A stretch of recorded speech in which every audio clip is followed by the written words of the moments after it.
After 34 years with Georgia DOT, Michael Taylor is removing his nameplate from the wall and getting ready for retirement. DOT has been very good to me and my wife and my family.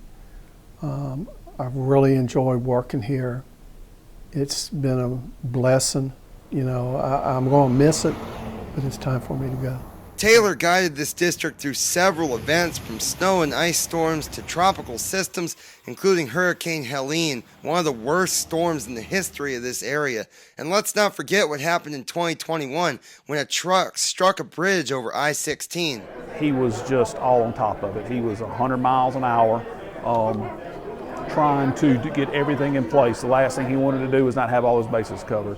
So he was always looking forward, planning, getting prepared for those types of things. How do you plan for a bridge strike? You don't, but you have everybody trained to know their roles and how they respond to different things. You know, he has his expectations, but he has unique relationships with his staff, and it shows. People work hard for Michael because he cares about them.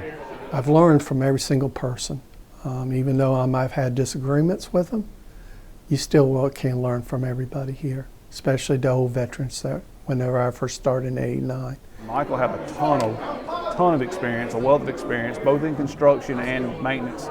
You could always go to him and just, you know, Michael, what do you think about this? Whatever the issue is. And he would usually be a great subject matter expert on a variety of things, always willing to help. Before he walks out the door for the final time, his co-workers sent him off with some cake, some goodbyes, and a goat. I knew when I got out of the car and saw that goat, I said, oh my God, they did. I have no knowledge of how that goat got here today.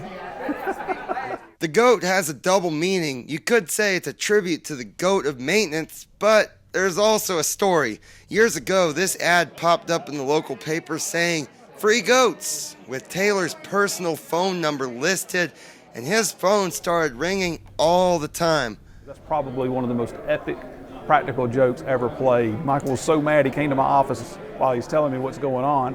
His phone rings while it's going on, and it's somebody calling about a goat. And he's like, "You see what I'm putting up with?" And he literally tries to explain to people that they are part of a practical joke. They didn't care. They just, you know, you got a goat or not. It's pretty comical to be at work and he answered the phone and he have to tell people, no, you got the wrong number, and he arguing with people about free goats.